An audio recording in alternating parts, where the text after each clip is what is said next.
ভেনেজুয়েলার অন্তর্বর্তী president Delcy রুদ্রিগেজকে হুঁশিয়ারি দিয়েছেন মার্কিন প্রেসিডেন্ট ডোনাল্ড ট্রাম্প। তিনি বলেছেন, রুদ্রিগেজ যদি সঠিক কাজ না করেন তাহলে তাকে সাবেক প্রেসিডেন্ট নিকোলাসের মাদুরোর চেয়ে বড় মূল্য দিতে হতে পারে।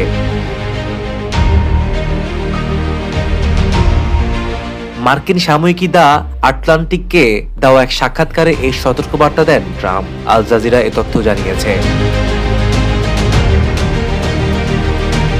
কয়েক মাসের টানা সামরিক চাপ ও হুমকির পর গত শনিবার ভোররাতে যুক্তরাষ্ট্র ভেনেজুয়েলায় সামরিক অভিযান চালায়। অভিযানে দেশটির প্রেসিডেন্ট নিকোলাস মাদুরো ও তার স্ত্রী সিলিয়া ফ্লোরেসকে আটক করে নিউ ইয়র্কে নিয়ে যাওয়া হয়। সেখানে মাদুরোকে একটি বন্দি শিবিরে রেখে মাদক পাচারের অভিযোগে জিজ্ঞাসাবাদ করা হচ্ছে বলে জানিয়েছে সংশ্লিষ্ট সূত্র। এরপর ভেনেজুয়েলার সুপ্রিম কোর্টের আদেশে ভাইস প্রেসিডেন্ট ডেলসি রুদ্রিগেজ অন্তর্বর্তী প্রেসিডেন্ট হিসেবে শপথ নেন। দেশটির প্রতিরক্ষা মন্ত্রী ভ্লাদিমির পাত্রিনো লোপেজ রুদ্রিগেজের প্রতি সমর্থন জানিয়ে তাকে ভেনেজুয়েলার বৈধ নেতা হিসেবে স্বীকৃতি দিয়েছেন। রোববার টেলিভিশনে দেওয়া এক বিবৃতিতে তিনি বলেছেন, দেশের সার্বভৌমত্ব রক্ষা সারা দেশে সশস্ত্র বাহিনীকে সক্রিয় করা হয়েছে।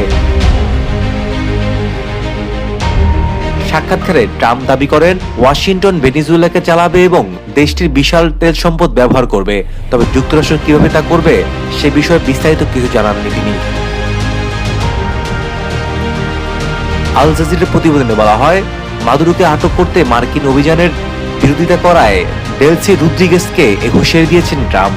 যদিও মাদুরো ও তার স্ত্রী আটক হওয়ার পর প্রথম দিকে ট্রাম্প রুদ্রিগেজের প্রশংসা করেছিলেন। পরে রুদ্রিগেজ বলেন, তার দেশ নিজস্ব প্রাকৃতিক সম্পদ রক্ষা করবে।